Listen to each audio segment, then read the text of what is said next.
Olá, meus amigos, sejam bem-vindos. Eu sou Marcos Paz aqui do canal Teologia Contextualizada. Espero que todos possam estar bem com a graça e a bondade de nosso Deus.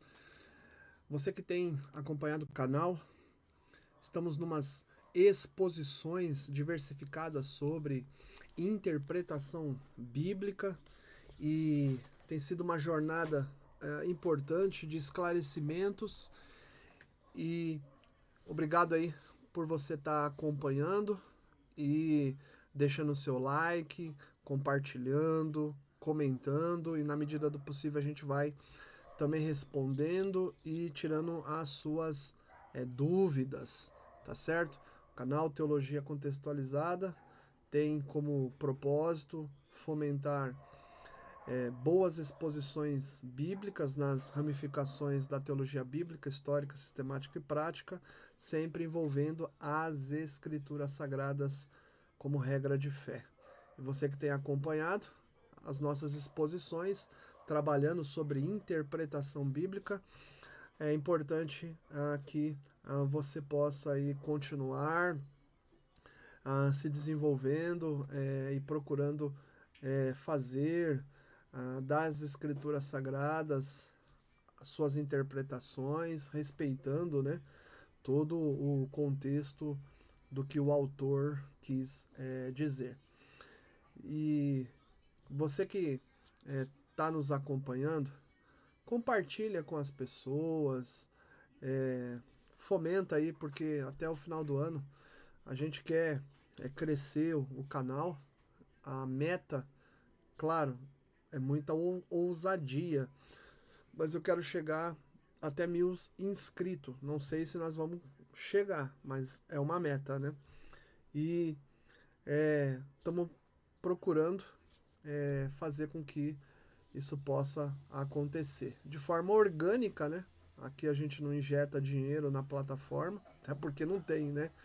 O canal ele é bem simples, está começando desde 2020 e a gente trabalha com a perspectiva de que aqueles que estão acompanhando possam aí colaborar aí compartilhando o canal e trabalhando juntamente conosco, a gente vai crescendo de forma contínua, né?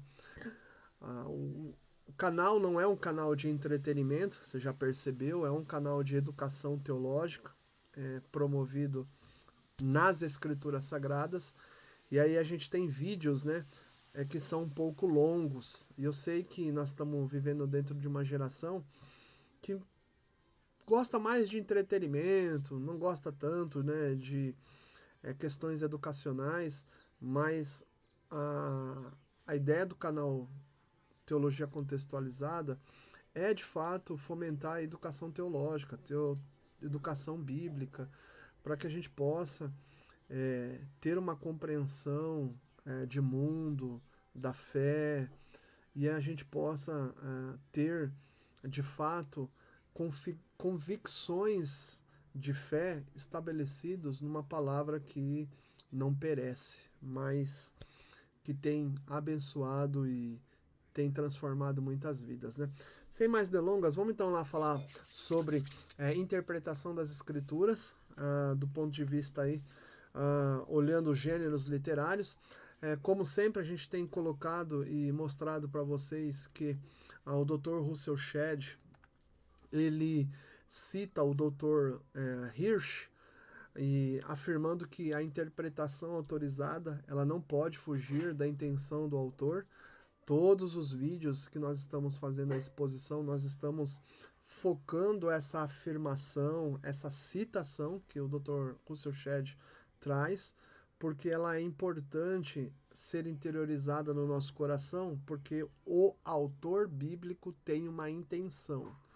Ele escreveu o que ele escreveu, revelado por Deus, e a gente sabe que dentro das escrituras sagradas nós temos diversos gêneros literários com diversas situações e circunstâncias sociais, e que a palavra de Deus, ao ser soprada de Deus, ela vai balizar a vida social, espiritual, moral, enfim, daqueles que derem crédito à palavra do Senhor. Então é necessário a gente poder fazer interpretações do ponto de vista da intencionalidade do autor bíblico, respeitando o que o autor quis dizer e também tendo uma disciplina pessoal para que a gente não venha colocar no texto ou afirmar o que o texto não diz, né? Então isso é importante a gente se disciplinar e isso é uma tarefa nada fácil, é um exercício diário. Dentro dos gêneros literários, a gente precisa levar em consideração que nós temos uma responsabilidade de procurar conhecer a verdade conforme ela se encontra e está exposta na palavra de Deus, porque as Escrituras é uma revelação de Deus no Antigo Testamento e no Novo Testamento.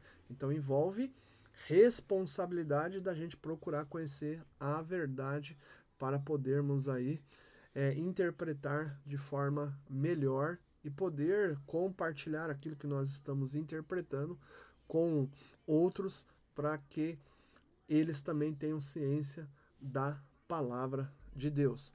Feitas essas considerações, o gênero literário que nós vamos trabalhar é o gênero literário chamado poéticos. Os livros poéticos, eles se encontram no livro de Jó, Salmos, Provérbios, Eclesiastes e Cantares de Salomão. E a linguagem poética, a linguagem desses livros, ela tem uma diversificação, ela é diversificada. Por quê? Porque nos poéticos nós encontramos orações, lamentos, cânticos, sabedoria, quiasmos, queixas, segurança, amor, aflição, testemunho, linguagem figurada, metáfora e tantas outras situações dentro dessa linguagem diversificada nessa literatura. Jó, Salmos, Provérbios, Eclesiastes e Cantares faz parte de uma composição chamada Poéticos, e dentro desse gênero literário chamado Poéticos você encontra uma vasta, uma riqueza bem significativa dentro da escrita hebreia do povo de Israel. Nós somos ocidentais, Israel é oriental. E dentro da construção bíblica, Deus transmitiu a sua palavra dentro de uma circunstância gramatical, o hebraico, o aramaico, o grego, e se tratando de Antigo Testamento, você tem hebraico e aramaico. E afunilando um pouquinho mais, o hebraico. E você tem dentro da língua hebraica uma série de elementos que embelezam o texto sagrado por meio dessa linguagem diversificada. E é isso que a gente vai ver hoje, tá certo? Eu vou trazer de forma bem detalhada o gênero literário dos poéticos, de forma que eu vou fazer várias exposições específicas, então Jó, Salmo, Provérbio, Eclesiastes, Cantares, para que você tenha uma noção clara dessa literatura.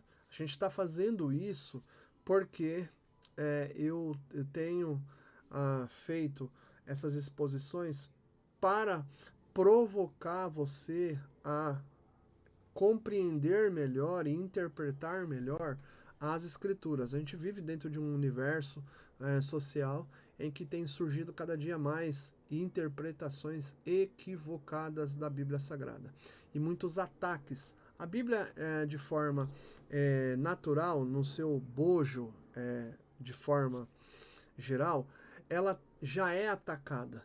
E ela passa a ser atacada mais ainda quando aqueles que estão na fé procuram distorcer. Eu não vou generalizar, mas existem muitas distorções por parte da comunidade evangelical por falta desse conhecimento.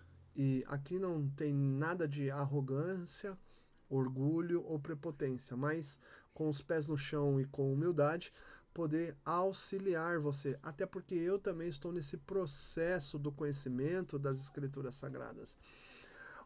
o Dr. Russell Shedd me deu aula.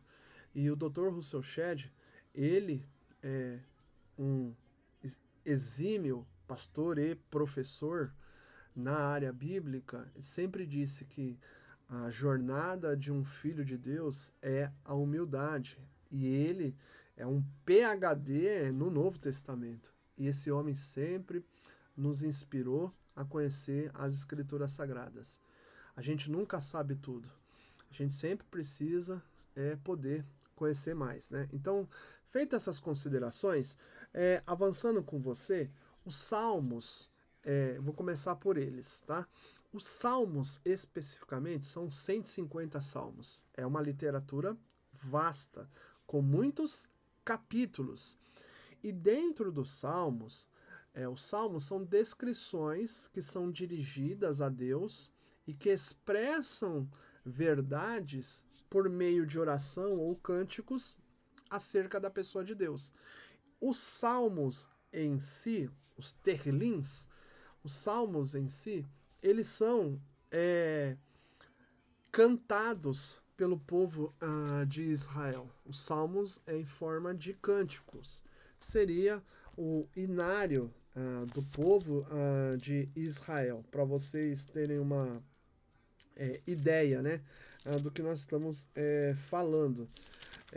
Para você perceber que essa literatura dos Salmos, ela é muito vasta, mas muito vasta. Os Salmos é uma coisa assim espetacular. E quando nós vamos estudando os Salmos, a gente vai encontrando aí coisas acerca da natureza de Deus, tá?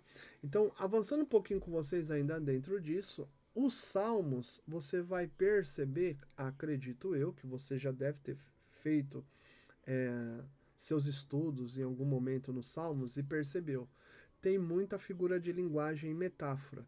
Vai ter um vídeo nosso que nós vamos expor o que é figura de linguagem e metáfora. Eu vou trabalhar num vídeo aí que a gente vai tá fazendo gravações sobre figura de linguagem e metáforas e utilizando aí textos bíblicos para ficar mais fácil para você entender. Essas exposições parecem um curso, né? E na verdade tem essa ideia mesmo. Você está percebendo que cada exposição, cada vídeo, a gente vai revelando um pouco mais sobre esse universo bíblico. E você está tendo um conteúdo aí de forma gratuita, né? Não é um conteúdo aí tão simples de elaborar, de fazer, mas é um conteúdo em que vai te trazer encorajamento para você poder estudar aí teologia, né? E dentro desse aspecto de figura de linguagem, metáfora, que a gente vai falar mais para frente, tá? Os Salmos, você tem lamentações, você tem lamentações individuais e você tem lamentações coletivas. Quando eu vou ler um salmo, eu preciso também ter essa ideia, essa característica. Então, eu peguei todos os salmos e fiz uma divisão dentro da temática dos salmos, que é o que a gente vai fazer daqui para frente, e você vai entender. Então você tem lamentações individuais nessa porção de salmos que você está vendo, assim como coletivos, então individual, Salmo 3, 22, 31, 39, 42, 57, 71, 120, 139, 142, coletivo 12, 44, 80, 94, 137. Então, nos seus estudos, você pode até marcar esses salmos para ficar mais fácil para você interpretar. Então, você vai lá na sua Bíblia, pega os salmos e aí você começa a classificar esse gênero literário poético. Então, esses salmos que nós estamos citando, eles têm origem de lamentações. E lamentações expressa profunda e honesta aflição que os israelitas sentiam. Tem muita gente que diz que o homem e a mulher têm que engolir o choro, que não pode se lamentar, que não pode chorar pelas suas tristezas e aflições. Meus amigos isso aí é muito complicado no universo religioso. O judeu, ele lamentava as coisas que aconteciam perante a sua existência. Então a gente precisa, de alguma forma, é, estudar essas lamentações e elas vão expressar coisas importantes que a gente pode extrair para a nossa vida. Tá? Lamentação é importante, porque tem muita gente que guarda suas aflições para si, e aí entra em quadro de depressão, aquelas crises horrorosas que você já conhece, sabe, né? Enfim, e lamentar não é pecado. Lamentar é você expressar o seu sentimento e as suas emoções perante a Deus. E aí você tem os salmistas, os diversos autores expressando isso. Lá no final você vai entender o que nós estamos falando. Você tem os salmos, ações de graças. Ações de graças, você tem a comunidade de Israel coletivamente, o povo unido, Salmos 65, 67, 75, 107, 124, 136, como você tem ações de graças individuais, Salmo 18, 30, 32, 34, 40, 66, 92, 116, 118, 138. Esses salmos que envolvem ações de graça, seja no coletivo ou individual, elas vão expressar o quê? Profunda gratidão e alegria. Então, salmos que têm proteção, fidelidade, benefício, em circunstâncias em que Deus operou a favor aí do seu povo. Olha só. Então, seja no coletivo ou no individual, você tem é, expressões de um povo realizando perante o Senhor ações de graça. E ações de graça fazem parte de uma espiritualidade sadia. E dentro dessa nomenclatura, ações de graça, no gênero literário poético, você pode ter princípios e valores muito bem delineados que você vai praticar no seu cotidiano. Você tem hinos de louvores, olha só, de glorificação, a gente chama de doxologia, doxa, glória, né? Logia, palavra, palavras de glorificação a Deus. Então vocês têm hinos de louvores que vão expressar a grandeza da pessoa de Deus, que centralizam Deus. Então você tem o Salmo 8, 19, 33, 66, 100. Eu gosto muito do Salmo 100, 103, 104, 111, 113, 114, 117 e do 145 a 149. Você vai perceber dentro desses hinos e louvores a expressão de um povo colocando a pessoa de Deus no centro das suas vidas existenciais. Você tem hino, né, composto por eles no Salmo, porque os Salmos são hinos, também a história que envolve a salvação dos israelitas. Então, Salmo 78, 105, 106, 135, 136, expressando as obras gloriosas salvíficas de Deus no meio do povo de Israel. Ou seja, momentos em que o povo de Israel estava passando e Deus intervém na história de vida do povo de Israel.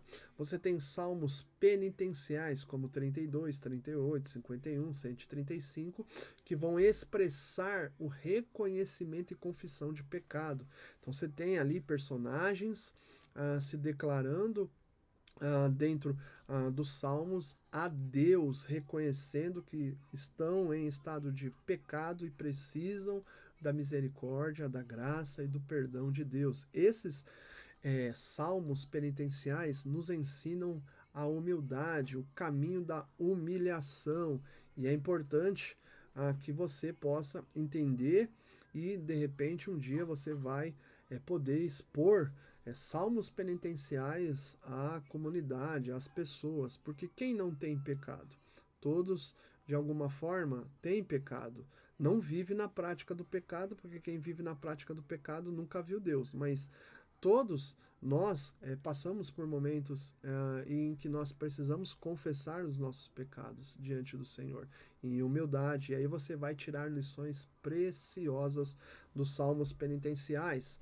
majestade de Deus. Você tem salmos muito bem compostos pelo povo de Israel, falando da grandeza, da majestade do Pai Celestial, do Deus Criador do céu e da terra, desse Deus que é eterno e que se revela. Salmo 24, 47, 93, do 96 ao 99, que vai expressar que o Senhor reina, que Adonai governa, que Yahweh, que Yahvé, o tetragrama, está no controle de tudo e é supremo, e não há outro Deus senão Ele. Então esses salmos, eles vão trabalhar a majestade de Deus. Você tem também salmos litúrgicos, onde o povo vai se ajuntar perante o sumo sacerdote, os sacerdotes, e todos eles diante do Deus glorioso e vão prestar cultos, vão prestar suas adorações. Então você tem salmos litúrgicos, Salmo 15, 24, 45, 68, 113, 118, que vai expressar para cultos como também eventos festivos especiais perante o Senhor. Então, os salmos litúrgicos são direcionados à pessoa e à centralidade de Deus. Olha só, tudo isso coopera para o seu desenvolvimento interpretativo e também para você estar conduzindo, né, a comunidade dos santos.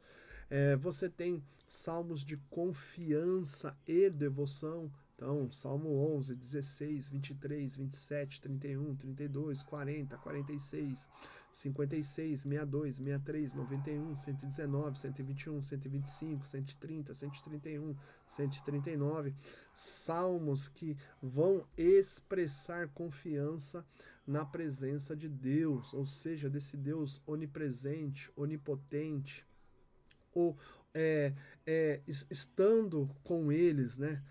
A imutabilidade de Deus, o povo devotando a esperança nesse Deus que é onipotente, onisciente e onipresente, que tem todo o poder, que está presente com o seu povo e que conhece todas as coisas. Então esses salmos, eles vão expressar aí diante de Deus aí de diversos autores aí que compôs coisas específicas. Você tem salmos de romagem ou de Sião. Sião é uma abreviação de Jerusalém, aonde está o Templo de Jerusalém, também chamado de degraus. Então você tem Salmos 43, 46, 48, 76, 84, 87, do 120 ao 134, que vai expressar a ida dos peregrinos, porque Israel, dentro da sua dimensão, nem todos estão lá em Jerusalém, que é o centro de adoração, centro religioso do povo de Israel. Eles estão espalhados no norte, no sul, no centro, a leste, a oeste, enfim. Então, esses peregrinos vão caminhar por meio ali da sua nação a caminho de Jerusalém, aonde eles vão celebrar a Páscoa, o Pentecoste, o tabernáculo, vão fazer seus sacrifícios conforme o livro de Levítico, vão procurar, né, glorificar, levar suas ofertas, enfim. Os salmos de romagem são expressões espetaculares de devoção de um povo que vai para adorar o único Deus. Você tem salmos que exaltam a criação. Então você tem o Salmo 8, 19, 33, 65, 104, que expressam o reconhecimento da obra de Deus na criação, nos céus e na terra. São salmos específicos também que trazem princípios, ensinamentos, doutrinas espetaculares. E que isso também traz convicção de fé no meio dessa pluralidade que nós estamos vivendo nos dias atuais. Salmos didáticos de ensinamento, Salmo 1, 34, 36, 37, 49, 73, 112, 119, 127, 128, 133, são salmos que vão expressar o reconhecimento de ensino, ou seja, Deus ensinando, o valor que tem a palavra de Deus. Quem nunca leu, né, o Salmo 119? Eu até esqueci de colocar aí o Salmo 19, a partir do versículo 7 até o versículo 10. É espetacular. Você tem aí também salmos messiânicos. Messias significa ungido. E esse ungido quem é? É Cristo. Então esses salmos falam da pessoa de Jesus, são salmos messiânicos. E aí você precisa ler, entender todo o contexto, é espetacular. Então você tem Salmos 2, 8, 16, 22, 40, 41, 45, 68, 69, 72, 89, 102, 110, 118.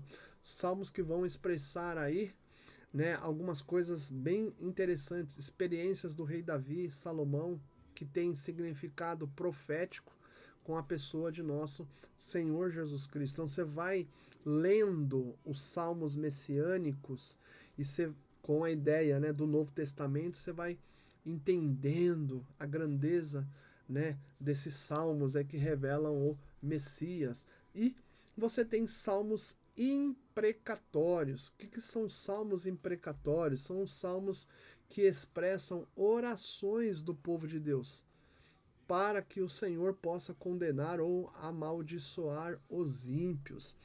Esses salmos imprecatórios, o Salmo 7, 35, 55, 58, 69, 109, 137, 139, do 19 ao 22, eram salmos que o povo de Israel elevava perante ao Senhor. Com o Novo Testamento, a nova aliança, você vai perceber que Jesus fala na sua palavra que nós devemos amar e orar por aqueles que nos odeiam e não amaldiçoar. A vingança pertence a Deus, como Paulo fala lá na carta de Romanos, lá no capítulo 12. Então, os salmos imprecatórios, eles precisam ser lidos com uma nova ótica, tá certo? Então, no contexto do Antigo Testamento, tinha esse objetivo. No Novo Testamento, já o salmo imprecatório não é observado, né? Assim, de forma clara. A gente tem um relato no livro de Apocalipse, quando os servos de Deus estão ali no altar do Senhor clamando por vingança, né? Enfim, perante o Senhor. E o Senhor é que vai realizar o justo juízo aos ímpios, olha só. Mas a igreja ela é chamada, é convocada no Novo Testamento aí para orar e amar aqueles que nos perseguem, né? E isso também não é uma tarefa tão fácil assim para o cristianismo, para as pessoas, né? Então, os salmos, dentro da sua composição que embeleza com as figuras de linguagem e metáforas, você tem símiles, metáfora, alegoria, metonímia, sinedoque, hipérbole, personificação, apóstrofe, antropoformismo, antropopatia, entre outros. O que é isso? Isso chama-se figura de linguagem ou metáfora. A gente vai fazer uma exposição só sobre figura de linguagem. Por quê? Porque os Salmos, ele está repleto dessas figuras de linguagem, de forma poética, de forma que a gente chama também de paralelismos, que a gente vai aprender mais para frente sobre isso. Quiasmos, que é a forma, é a composição dos judeus ao escrever. E tudo isso é importante dentro do contexto. Eu já peguei pessoas dizendo assim: ah, mas isso não tem valor, isso para mim não importa. É verdade, alguns pensam assim e a gente tem que respeitar. Mas você percebe que a Bíblia Sagrada, por ser um livro sacrossanto, que é enviado por Deus e que também é escrito por homens, você tem esse embelezamento da palavra de Deus. Tem muita gente que diz aí que os filhos de Deus são um bando de ignorante aí, tudo uns pé rapado que não tem conhecimento nenhum. Esse tipo de pensamento é pensamento boçal, que não conhece a literalidade, os gêneros literários, as formas em que a beleza desse texto e da condução do Espírito Santo através desses homens que escreveram isso. Isso, sim, faz muito significado, porque Deus é um Deus que derramou inteligência e sabedoria ao seu povo. Então, o povo de Deus não é mané. O povo de Deus é um povo sábio, culto e que glorifica o nome de Deus. Então, a gente vai fazer exposições sobre isso também. Dentro do livro dos Salmos, o livro dos Salmos ele é dividido pelo menos em 5 sessões. Livro 1, livro 2, livro 3, livro 4 e livro 5. Quando você vai interpretar, você vai se deparar com esse tipo de forma literária, de composição. E você tem, por exemplo, o livro 1, do capítulo 1 ao 41, livro 2, do 42 ao 72, do livro 3, do 73 ao 89, do livro 4, do 90 ao 106 e do livro 5, do 107 ao 150. O último livro, o último capítulo de cada livro, por exemplo, no livro 1, 41, no livro 2, 72, no livro 3, 89, no livro 4, o 106 e no livro 5, o 150. O que isso significa? Que esses capítulos específicos, no último de cada livro, você tem uma apresentação de glorificação a Deus. Pode fazer a comparação. Pega o 41, o 72, o 89, o 106 e o 150. Você tem o que nós chamamos de doxologia, de palavra de glorificação e enaltação a Deus. Doxa, glória, logia, louvor. Então, cada livro termina com uma enaltação ao nome de Deus. Olha que espetacular. Isso você só percebe realmente estudando, lendo. E você vê essa simetria dessa literatura chamada Salmos, que está dentro desse gênero literário chamado poéticos. E o livro de Salmos tem uma variação de autoria. Eu fiz questão de apresentar para vocês que cada livro tem os seus autores. Então, o livro 1, 36 capítulos de Davi, 5 capítulos desconhecido. Livro 2, você tem 18 capítulos de Davi, 8 capítulos dos filhos de Coré, 1 capítulo de Asaf, 1 de Salomão e 3 capítulos desconhecidos. No livro 3, você tem 1 capítulo de Davi, 11 de Asaf, 3 dos filhos de Coré, 1 de Etã, 1 de Emã. No livro 4, você tem 2 de Davi, 1 de Moisés, 14 desconhecidos. E no livro 5, 15 de Davi, 1 de Salomão e 28 desconhecido. Quando você está interpretando as escrituras sagradas, você vai para a composição do livro do Salmo 150, você tem que ter em mente essa divisão, para que também na hora que você tiver com um daqueles salmos dentro daquelas nomenclaturas, você identifique de quem é. Isso faz toda a diferença também na interpretação. E dentro desses salmos você vai ter força literária, verbos, você vai ter algumas coisas espetacular ali que potencializam o que? O salmo, tá? Por isso que é uma beleza. Então, a estrutura do salmo, ela é bem diversificada teologicamente e muito bem expressada na sua forma literária. Então, dentro do que nós estamos falando, você está tendo o conceito, a expressividade dos salmos dentro das nomenclaturas, que você viu, os salmos são 150 salmos diversificados, e a ação prática é você ler esses salmos e aí você identificar. Essa é a atividade nossa aí, tanto do conceito como da prática. E isso precisa estar muito bem delineado aí no seu coração. Depois, se você quiser voltar e ver novamente o vídeo, aí você faz isso, anota. Se você quiser esse esboço, Eu vou estar colocando o telefone, você entra no WhatsApp e é só me pedir que eu mando para você. Então, os salmos, eles são extremamente belos, ricos de valores, princípios, de doutrinas e que ressaltam a pessoa de Deus, a glória de Deus, de nosso Senhor Jesus Cristo, que revela atos do braço do Senhor presente em favor ao seu povo, de orações, súplicas, confissão de pecados, enfim, de atos litúrgicos de adoração a esse Deus maravilhoso que criou o homem para o seu louvor e glória.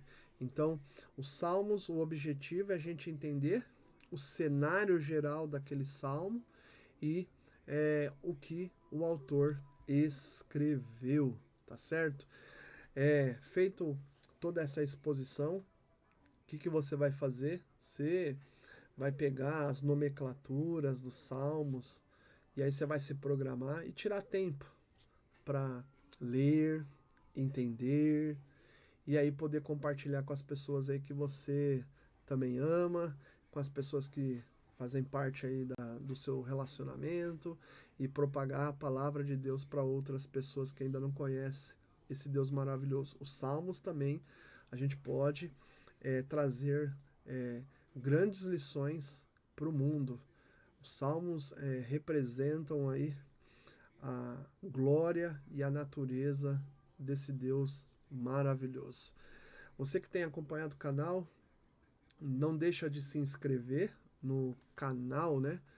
Se inscreve aí no nosso canal, procura cada vez mais deixar seus comentários, o seu like, compartilhar e a gente vai respondendo para vocês. Um grande abraço. Nas próximas exposições a gente vai estar falando ainda dos poéticos, tá certo? Um grande abraço, valeu, fui!